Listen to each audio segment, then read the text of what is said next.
What's up guys, welcome back to another video. और आज इस वाली वीडियो में हम सॉल्व करेंगे ये बहुत आसान question, stock buy and sell. यहाँ लिखा है कि हार्ड लेवल का है, लेकिन अब आप लोगों के लिए ये हो जाएगा एक्सट्रीमली इजी लेवल का, क्योंकि हम इसे बहुत सिंपल तरीके से समझ के सॉल्व कर देंगे। आप सोचोगे अच्छा, इस क्वेश्चन को जीएफ जी ने यहाँ पे हार्ड लिखा हुआ था क्या यार, ठीक है ना। लेकिन यार उससे पहले देखो, अगर आपने अभी तक चैनल को सब्सक्राइब नहीं किया ना, तो भाई पहले वो कर दो, क्योंकि मैं चाहता हूँ कि 4000 सब्सक्राइबर के हम बहुत करीब हैं, तो वो बहुत जल्दी हो जाए। ठीक है, तो इसलिए सब्सक्राइब कर देना, क्योंकि डेली वीडियो डालने की मोटिवेशन भी मेरे को उससे ही मिलती है। और वो क्वेश्चन देखते हैं। देखो क्वेश्चन 01 नैपसैक वाला लॉजिक, कॉइन चेंज वाला लॉजिक सेम उसके जैसा ही है। हमें क्या करना है भाई, ये यहाँ पे क्वेश्चन हमें बता रहा है कि स्टॉक मार्केट में ना पर्सन जो है स्टॉक खरीदता है और फिर उसे बेचता है कभी फ्यूचर डेट में। अच्छा, आपको एक एरे गिवन है प्राइसेस का, जो एक स्टॉक के प्राइस की वैल्यू बता रहा है डिफरेंट डेज पे। जैसे कि 0th डे पे जो स्टॉक है ना, उसके प्राइस की वैल्यू है 10 रुपए, 1th डे पे 22, सेकेंड डे पे 5 और थर्ड डे पे 80। ठीक है ना। तो हर दिन स्टॉक की जो प्राइस है वो ये एरे दर्शा रहा है। ओके, हमें क्या करना है, डिफरेंट डेज और एक पॉजिटिव इंटीजर हमें के गिवन है। Okay, find out the maximum profit a person can make in at most के ट्रांजैक्शन। यानी कि दोस्त, तेरे को के ट्रांजैक्शन करनी ही अलाउड है, उतने में ही कर। और ये बता कि तू मैक्सिमम प्रॉफिट कैसे जनरेट कर सकता है। और सुन, एक ट्रांजैक्शन जो है उसका मतलब है कि बाइंग और फिर सब्सिक्वेंटली सेलिंग अ स्टॉक। यानी कि अगर तूने किसी दिन एक स्टॉक बाय कर लिया, तब तेरी एक ट्रांजैक्शन नहीं मानी जाएगी। जब तूने एक स्टॉक बाय कर लिया, फिर वो स्टॉक तूने फ्यूचर में कभी सेल किया ना, तब जाके तेरी एक ट्रांजैक्शन खत्म होएगी। ओके, ये बात चीज क्लियर होगी आपको। और एक ट्रांजैक्शन ना जब खत्म होएगी, दूसरी तभी स्टार्ट हो सकती है। New transaction can only start when the previous transaction has been completed. यानी कि मेरे भाई, तूने एक स्टॉक मान ले कभी बाय कर लिया, तो दोबारा बाय करने के लिए ना किसी दिन तेरे को वो स्टॉक पहले बेचना ही पड़ेगा। क्योंकि यार यहाँ पे कॉमन सेंस की बात देखो, यहाँ पे सिर्फ एक कंपनी के स्टॉक की बात हो रही है, मल्टीपल स्टॉक की बात नहीं हो रही। एक ही कंपनी का स्टॉक है जिसका 0th डे पे 10 रुपए प्राइस है, 1st डे पे 22 है, दूसरे डे पे 5 है और थर्ड डे पे 80 है। एक ही स्टॉक की बात हो रही है। तो एक स्टॉक को तूने एक बार कर लिया ना, दोबारा तेरे को बाय करना है तो पहले उसको बेचना पड़ेगा जो तूने पहले बाय किया है। बस इतना ही क्वेश्चन है। तो यहाँ पे देखो यार, इससे हम मैक्सिमम प्रॉफिट कैसे जनरेट कर सकते हैं भाई। पहले दिन 10 रुपए प्राइस है ना, तो इसको बाय कर ले, फिर जब 22 रुपए प्राइस हो तो बेच लियो। तो 22 माइनस ये 10, इतना प्रॉफिट हो गया भाई, 12 रुपीज का प्रॉफिट हो गया। फिर अगली बार जब 5 रुपए प्राइस हो ना, तब खरीद लियो और फिर बेच दियो जब 80 रुपए प्राइस हो। बहुत सही, यानी कि 75 रुपीज का प्रॉफिट हो गया। तो टोटल 12 प्लस 75 87 रुपीज का प्रॉफिट हो गया, और वही हमारा आंसर है। दैट्स इट, क्वेश्चन आपको क्लियर हो गया एकदम। और इसकी अप्रोच हैविली हैविली आसान है। जो नैपसैक वाली प्रॉब्लम थी, पिक नॉट पिक, जो कॉइन चेंज वाली प्रॉब्लम थी, जो हम इजीली सॉल्व करी थी हमने, वो ये वाली अप्रोच है। ब्लैक बोर्ड पे जाने की भी ज़रूरत नहीं है, लेकिन फिर भी यार यहाँ पे आपको हार्ड लिखा हुआ है, तो आपके दिल दिल की तसल्ली के लिए हम आओ इस क्वेश्चन को लेके चलते हैं ब्लैक बोर्ड पे। ये मैंने वही वाला एग्जांपल ले लिया है, और इस क्वेश्चन को यहाँ पे हम बहुत इजीली समझ के सॉल्व कर देंगे। देखो यार, ये एक स्टॉक के प्राइसेस गिवन है। 0th डे पे ये प्राइसेस है, 1 पे ये है, एंड सो ऑन। ठीक है। और के यानी कि ट्रांजैक्शन, यानी कि तेरे को दो ही ट्रांजैक्शन करनी है, और उनमें ही तेरे को बताना है कि मैक्सिमम प्रॉफिट तू कितना जनरेट कर सकता है। तो भैया, जो हमें काम करना है, जो हमने 01 नेक्स्ट में किया था, कॉइन चेंज में किया था, पिक नो पिक वाला, वही तो यहाँ पे हम करेंगे।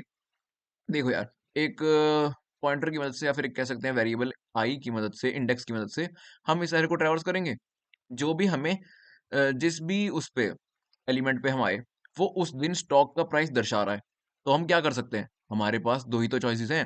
या तो भाई तू वो खरीद ले, बाय कर ले स्टॉक उस दिन, या फिर सेल कर दे। है ना, ये तो दो चॉइसेस हैं। और हमें चाहिए क्या, हमें चाहिए मैक्सिमम प्रॉफिट। That's it. यानी कि दोनों ही चॉइस, अगर तूने दोनों में से जो भी चॉइस तूने चूज करी, आगे तूने रिकर्सिव फंक्शन को कॉल कर दिया उन दोनों में से, लेकिन तू किसे चूज करेगा इस चॉइस को, या तो बाय करेगा या सेल करेगा। क्या चूज करेगा भाई, जो तेरा मैक्सिमम प्रॉफिट लेके आएगी। दैट्स इट गाइस, इतना ही है। लेकिन एक बात थोड़ी ध्यान से सोचो, यहाँ पे एक चीज डिफरेंट है। क्या हर आइट्रेशन पे, हर एलिमेंट पे, ध्यान से सुनना बात को, क्या हर एलिमेंट पे हमारे पास सच में दो चॉइसेस हैं, बाय और सेल की? नहीं। एक्चुअली हम बाय स्टॉक को तभी कर सकते हैं जब हमने कोई ना कोई और स्टॉक पहले किसी ट्रांजैक्शन पे सेल कर दिया हो। है ना। यानी कि क्वेश्चन में लिखा था ना दोस्त, कि एक ट्रांजैक्शन खत्म हो जाए ना, तभी दूसरी ट्रांजैक्शन स्टार्ट हो सकती है। यानी कि अगर हमने कोई स्टॉक ऑलरेडी बाय किया हुआ है, तो हम दोबारा अ, उसको सेल करने से पहले दोबारा स्टॉक बाय नहीं कर सकते। सिमिलरली अगर हमने अभी तक कोई स्टॉक बाय ही नहीं किया हुआ, तो हम सेल नहीं कर सकते स्टॉक को। ओके, तो ये चीज़ यहाँ पे बस डिफरेंट थी, बाकी सब कुछ सेम है। तो यहाँ पे एक काम कर दोस्त, इसको ट्रैक रखने के लिए ना एक बूलियन वेरिएबल बना लियो। उसको किस नाम से बनाएगा? बूल कैन बाय नाम से बना लियो। यानी कि और इसको इनिशियलाइज़ कर दियो ट्रू से।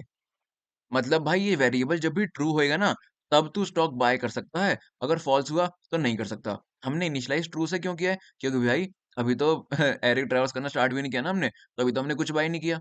अभी तो हमारे पास कोई स्टॉक नहीं है, तो अभी हम बाय कर सकते हैं, इसलिए हमने इनिशियलाइज़ इसको ट्रू से कर दिया। ओके, तो हम आए पहले इटरेशन पे। अब देखो यार, अ, इफ ये जो कैन बाय वेरिएबल है, अगर ये ट्रू है, इक्वल टू ट्रू है, तो हम किसी एलिमेंट पे खड़े हैं, तो हमारे पास 2 चॉइसेस हैं। अगर कैन बाय वेरिएबल ट्रू है, तो इसका मतलब क्या है कि अभी तक हमने कोई स्टॉक बाय नहीं किया हुआ, है ना? तो हम पे 2 चॉइसेस हैं, या तो भाई तू स्टॉक को बाय कर ले या फिर इग्नोर कर। नहीं, ज़रूरी थोड़ी ना है कि बाय ही करना है। क्या पता अगली इटरेशन में कोई और छोटा प्राइस मिल जाए तब बाय कर लेंगे। अभी बाय करना ज़रूरी थोड़ी ना है। तो या तो तू दोस्त बाय कर ले या फिर इग्नोर कर, है ना? ये 2 चॉइस है। सेल तो नहीं कर सकते ना।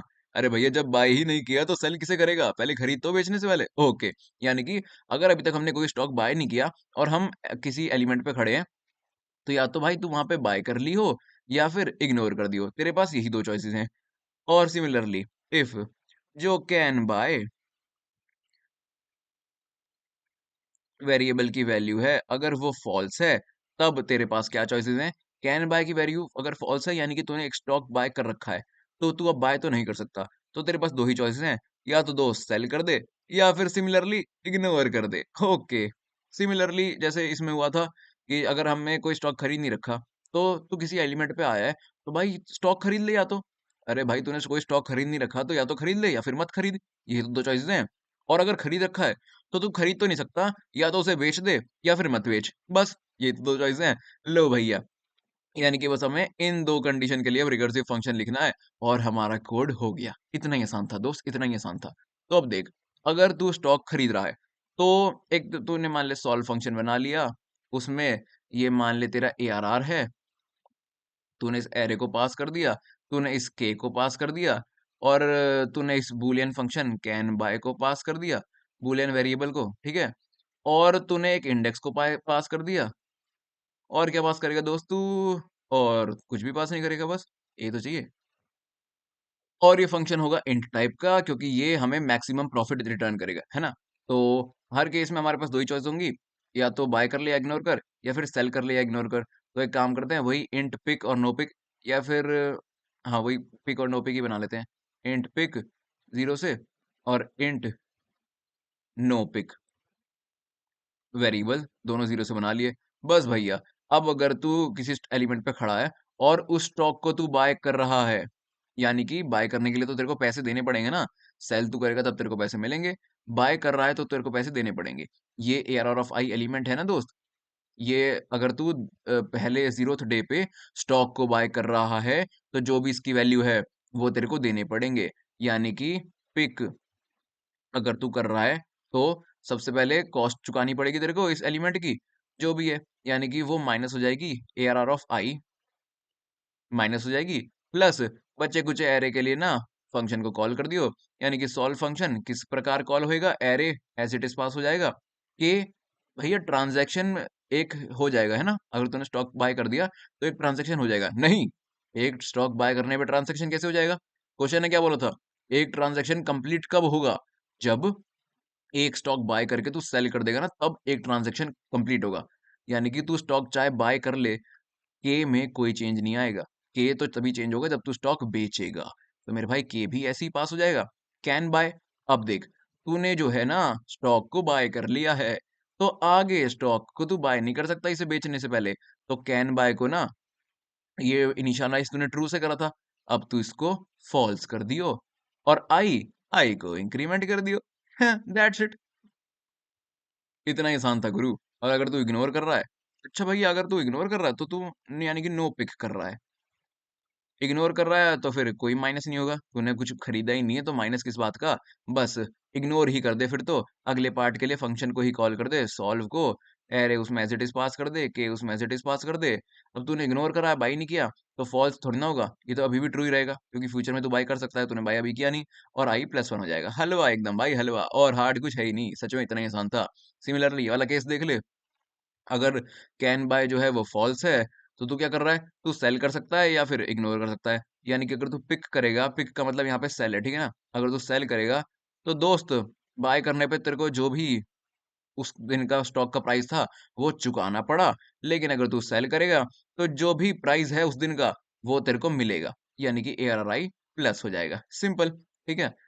प्लस हो जाएगा और फिर अगले के लिए फंक्शन कॉल हो जाएगा, सॉल्व फंक्शन, एआरआर उसमें ऐसे ही पास हो जाएगा। इस बार दोस्त के -1 हो जाएगा, क्यों? हलवा है भाई, तूने क्या किया? सेल कर दिया, यानी कि पिछले कभी तूने बाय किया होगा, अब तूने सेल कर दिया, तो एक ट्रांज़ैक्शन कंप्लीट हो गई, इसलिए के -1 हो गया। अब तूने कोई स्टॉक को सेल कर दिया है, यानी कि तू दोबारा बाय कर सकता है, तो कैन बाय को ट्रू कर दियो और आई को प्लस कर दियो, सिंपल। अगर तू इग्नोर कर रहा है, यानी कि नो पिक, अगर तू इग्नोर करता है तो कुछ भी नहीं होगा, इग्नोर ही हो जाएगा, सॉल्व फंक्शन को कॉल कर दे, अगले पार्ट के लिए एआरआर पास कर दे उसमें, के को माइनस नहीं करेगा तू क्योंकि सेल ही नहीं किया तो माइनस कैसे कर सकता है? और इसको अभी भी फॉल्स ही बना, क्योंकि भाई तूने स्टॉक को सेल नहीं किया, कैन बाय फॉल्स है, यानी कि तूने कोई ना कोई बाय कर रखा है, लेकिन तूने सेल सेल नहीं किया, तूने इग्नोर करा है, तो ये अभी भी फॉल्स ही रहेगा और आई को +1 कर दे। भैया लो, पिक और नो पिक 2 कंडीशन है, चूज़ तू कौन-सा करेगा इनमें से जो भी मैक्सिमम है, यानी कि मैक्सिमम ऑफ पिक और नो पिक को तू रिटर्न कर देगा। ले भाई ये तेरा रिकर्सिव कोड हलवा एकदम ईज़िली कंप्लीट हो गया। अब इसको तो डीपी में तो हम वहीं बदल लेंगे। बस गुरु इतना सा ही क्वेश्चन था। अब रिकर्सिव कोड देख लिया है तो बेस केस भी देख ले। हर आइटरेशन में आई जो है वो आगे बढ़ता जा रहा है। तो बच्चों वाले लेवल का बेस केस है कि जब आई इक्वल टू अगर एआरआर ऑफ साइज़ हो गया तो रुक जाइयो, या फिर गुरु तू क्या बोला था क्वेश्चन है कि मैक्सिमम के ट्रांजैक्शन अलाउड हैं, तो जब भी एक ट्रांजैक्शन पूरा हो जाता है के -1 हो जाता है, तो ऐसे करते करते सारे ट्रांजैक्शन जब पूरे हो गए यानी कि के इक्वल टू 0 हो गया, तब रुक जाइयो। हाँ, बस इतना ही क्वेश्चन था। एक लाइन का बेस केस, 2 लाइन का रिकर्सिव केस, बाय कर या फिर इग्नोर कर या सेल कर या इग्नोर कर, बस कितना ईज़िली यहाँ पे देखो हमने क्वेश्चन समझ के सॉल्व कर दिया है। अब आओ यही कोड लिख देते हैं कोड एडिटर पे। भाई मैंने क्या बताया था कि एक सॉल्व फंक्शन बना लियो, वही तेरा आंसर रिटर्न कर देगा। रिटर्न सॉल्व, उसमें क्या-क्या पास करना है? एक तो यार जो प्राइसेस वाला ये अरे है ना, इसे पास कर दे। एक तेरा के है, इसे पास कर दियो। एक तू इंडेक्स भी बनाएगा, 0 से स्टार्ट करेगा, 0 से पास कर दियो। फिर एक तू बूलियन वेरिएबल बना ले, बूलियन कैन बाय, ताकि देख सके ना तू बाय कर सकता है या नहीं। इसको इनिशियलाइज़ ट्रू से कर दियो, क्योंकि दोस्त अभी तो तूने कुछ नहीं कर रखा, है ना? अभी तो तूने कोई वो नहीं लिया अपना स्टॉक, अभी तो इन स्टार्ट ही कर रहा है तू इन्वेस्ट करना, तो अभी तो तू बाय कर सकता है ना? तो इसको पास कर दियो, कैन बाय को, और क्या बचा? और कुछ नहीं, बस इतना ही। हाँ, और जो भी इसका आंसर आया वो रिटर्न कर दियो। ठीक है? तो उस फंक्शन को बना लेते हैं अब, इंट सॉल्व, एकदम मज़े से कोड करेंगे भाई, जो हमने वहाँ पे समझा वही तो करना है। इसमें वेक्टर और इंट प्राइसेस और इंट के as it is copy paste कर देते हैं, कंट्रोल सी कंट्रोल वी। ये तीसरी चीज़ क्या है हमारी? अच्छा इंडेक्स, तो एक इंट आई बना ले, और चौथी चीज़ क्या है? कैन बाय, तो इसको भी एज़ इट इज़ पास कर दे, कंट्रोल सी कंट्रोल वी। चलो, तो यहाँ पे हमारा फंक्शन स्टार्ट हो चुका है, और सबसे पहले लिखते हैं रिकर्सिव केस। 2 चीज़ें होंगी इसमें, एक होगा बेस केस, पहले बेस केस ही लिख दे चल। हर आइटरेशन में तू आई को प्लस कर रहा है, तो भैया आई जो है कभी if i equal to end हो गया ना, प्राइसेस डॉट एंड, यानी कि पूरा एरे ट्रैवर्स हो चुका है, प्राइसेस डॉट साइज के बराबर अगर हो गया, तो अब तू रिटर्न कर दे। सिमिलरली हर आइटरेशन में मतलब जब भी कोई तेरी एक ट्रांजैक्शन पूरी हो रही है, तू के को माइनस कर रहा है ना? तो जब अगर कभी के इक्वल टू 0 हो गया, तब तेरी सारी ट्रांजैक्शन पूरी हो गई। तो इन दोनों में से कोई भी कंडीशन हुई ना, तो फिर रिटर्न कर दियो 0, रिटर्न 0। ये तेरा एक लाइन का बेस केस हो गया। रिकर्सिव केस लिख देते हैं अब, रिकर्सिव केस। ठीक है? वही चीज़ है कि भाई अगर कैन बाय जो है, कैन बाय अगर वो फॉल्स है, नहीं, अगर वो ट्रू है, पहले ट्रू वाला देख। अगर वो ट्रू है ना, तब तू बाय कर सकता है ना? तो तेरे पे 2 चॉइसेस हैं, या तो बाय कर दे या इग्नोर कर दे। सिमिलरली एल्स अगर वो फॉल्स है, तब तेरे पे 2 चीज़ें हैं, या तो सेल कर दे या इग्नोर कर दे। ठीक है? इसके लिए 2 वेरिएबल बना लेते हैं। इंट, एक काम करें, इसे पिक नो पिक की जगह इन्वॉल्व और इग्नोर ये बना लेते हैं ना, कितना वो रहेगा फिर, मैच करेगा, इग्नोर, ठीक है? तो अगर कभी कैन बाय ट्रू है, तो तू इन्वॉल्व हो सकता है स्टॉक को बाय करने में। अगर कैन बाय फॉल्स है, तो तू इन्वॉल्व हो सकता है स्टॉक को सेल करने में, ठीक है? बाकी इग्नोर तो तू कर ही सकता है। तो देख, अगर तू इन्वॉल्व होता है, यानी कि इन्वॉल्व, तू स्टॉक को अगर बाय करना चाहता है ना दोस्त, तो तेरे को पहले तो माइनस करना पड़ेगा वो प्राइसेस ऑफ आई, यानी कि जो स्टॉक का प्राइस है वो तेरे को चुकाना पड़ेगा, पहले तो माइनस हो जाएगा। फिर बचे कुछ एरे के लिए फंक्शन को कॉल कर दियो। अब तूने कोई स्टॉक बाय कर लिया, तो पहली चीज क्या है, प्राइसेस, वो तो भाई सेम रहेगा। तो प्राइसेस एज इट इज रहेगा, एरे में कोई चेंज नहीं आएगा, के में भी कोई चेंज नहीं आएगा, क्योंकि ट्रांजैक्शन तो दोस्त तब कंप्लीट होगा ना जब स्टॉक सेल होगा, बाय करने में तो कंप्लीट नहीं होगा ट्रांजैक्शन। चल ठीक है, आई जो है वो +1 हो जाएगा अगले पार्ट के लिए, और कैन बाय ना अब फॉल्स हो जाएगा कि बेटा अब तू बाय नहीं कर सकता। चलो ठीक है, लेकिन अगर तू इग्नोर करता है, इग्नोर, तब सबसे पहले तो तेरे को कोई माइनस, इग, यहाँ स्पेलिंग कर दी मैंने, इग्नोर अगर तू करता है, तो सबसे पहले तो कुछ माइनस नहीं होगा, क्योंकि तू खरीद ही नहीं रहा, तो माइनस क्या, बस सॉल्व फंक्शन कॉल कर दे, प्राइजेस सेम रहेगा, प्राइजेस, और के भी सेम रहेगा, i+1 भी हो जाएगा, और जो अपना कैन बाय है ना, ये ट्रू ही रहेगा, क्योंकि दोस्त अभी भी तू बाय कर सकता है ना, तूने तो इग्नोर कर दिया, बाय थोड़ा ना किया। ओके, सिमिलरली यहाँ पे भी दो चीजें लिख देते हैं, इसको कंट्रोल सी कंट्रोल भी ही कर देते हैं, कंट्रोल सी कंट्रोल भी। अगर तू कैन बाय की वैल्यू अगर फॉल्स है, तो अगर तू इन्वॉल्व हो रहा है ट्रांजैक्शन में, यानी कि तू स्टॉक को सेल कर रहा है दोस्त, अगर तू स्टॉक को सेल कर रहा है, तो माइनस नहीं, वो उसका अमाउंट जो है वो तेरी इनकम में, प्रॉफिट में प्लस हो जाएगा, और अगले पार्ट के लिए फंक्शन कॉल करेगा।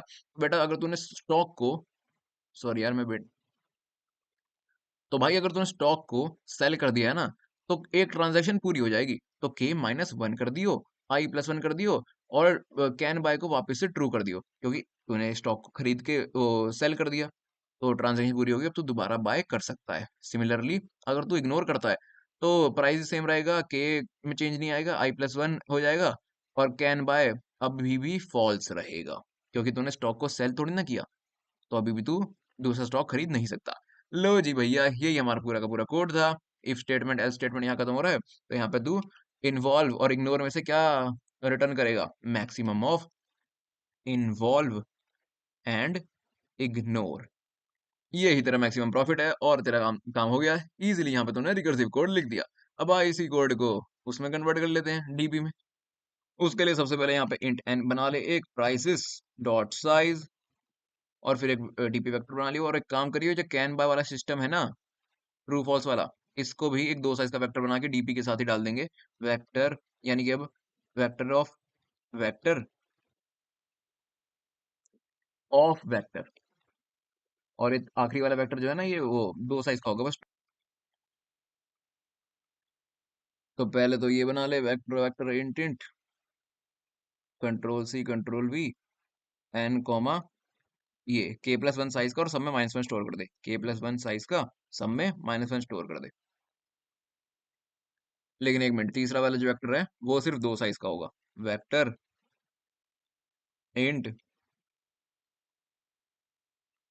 सिर्फ दो साइज का होगा, और अब सब में -1 स्टोर कर दे। ये दो साइज का क्यों होगा, क्योंकि भाई ये वही है, क्या कहते हैं इसे, ये हमारा जो कैन बाय था ना, ये वही है, इसमें बस ट्रू और फॉल्स ही स्टोर होगा। तो अरे यार, सीधा लेके जा, बस जी, अब इस फंक्शन में डीपी है और पास कर दे, बाकी सब तो सेम ही रहेगा यहाँ पे। और आपको क्या पता है कि रिकर्सिव कोड को डीपी में कैसे कन्वर्ट करते हैं, यहाँ पे तो रिटर्न कर रहा है, यहाँ पे रिटर्न मत कर, डीपी में डाल इसे, डीपी ऑफ आई के और कैन बाय, और इसको रिटर्न मत कर, वो इसमें डाल के फिर रिटर्न कर। और बस ये रिकर्सिव कॉल जो तू मार रहा है, इन सबको मारने से पहले ये भी चेक कर लियो दोस्त, कि इफ जो तूने -1 से पूरा इनिशियलाइज किया था, वो उस पॉइंट के लिए -1 अगर नहीं है, if this part is not is equal to -1, तो वो तू आंसर उसका पहले ही निकाल चुका है, तो रिकर्सिव कॉल मत मार, यहीं पे उसे रिटर्न कर दे। तो ले भाई, तेरा कोड यहाँ पे पूरा हो गया बहुत इजीली, और तो कोई दिक्कत नहीं है।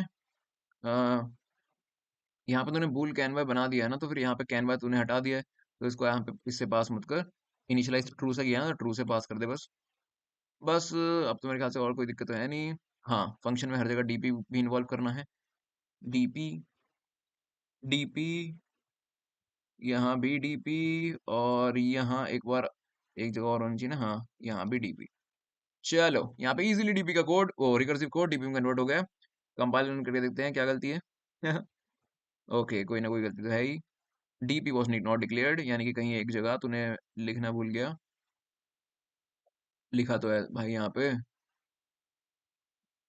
हाँ, लिखना भूल गया। DP was not declared in the scope. अच्छा, अरे! सॉल्व फंक्शन में तो डीपी को इंक्लूड कर दे। ओह तेरी! इतना सारा इंक्लूड करना पड़ेगा। कोई बात नहीं यार, कंट्रोल सी, कंट्रोल वी। इसको बाय रेफरेंस इंक्लूड कर देंगे। चलो जी, अब देखते हैं। कोडिंग इज फन यार when you are with code genius. और यहाँ पे पूरा का पूरा कोड एकदम इजीली कंपाइल हो चुका है। आओ इसे सबमिट करें। ज्यादा कुछ इसमें था ही नहीं, दो ही ऑप्शन थे भाई, या तो अगर तूने कोई स्टॉक, अरे यार हटाई से, सबमिट तो हो गया वैसे। मैं बता रहा था कि अगर तूने कोई स्टॉक अभी तक बाय नहीं किया हुआ तो तू या तो उसे बाय कर सकता है या फिर इग्नोर कर सकता है। अगर तूने कोई स्टॉक बाय किया हुआ है तो या तो तू उसे सेल कर सकता है या फिर इग्नोर कर सकता है। दैट्स इट यार, इतना ही क्वेश्चन इजी था, और दोनों में से जो भी मैक्सिमम आएगा वो तेरे को प्रॉफिट दे देगा। आओ सबमिट तो हमने कर दिया। तो भाई अगर आपको वीडियो अच्छी लगी, समझ में आया, तो चैनल को सब्सक्राइब कर देना, क्योंकि यार 4000 सब्सक्राइबर बहुत जल्द हो गए ना तो मजा आ जाएगा। और लाइक कमेंट तो कर ही देना। मैं मिलूंगा आपसे अगली वीडियो में, तब तक के लिए बाय।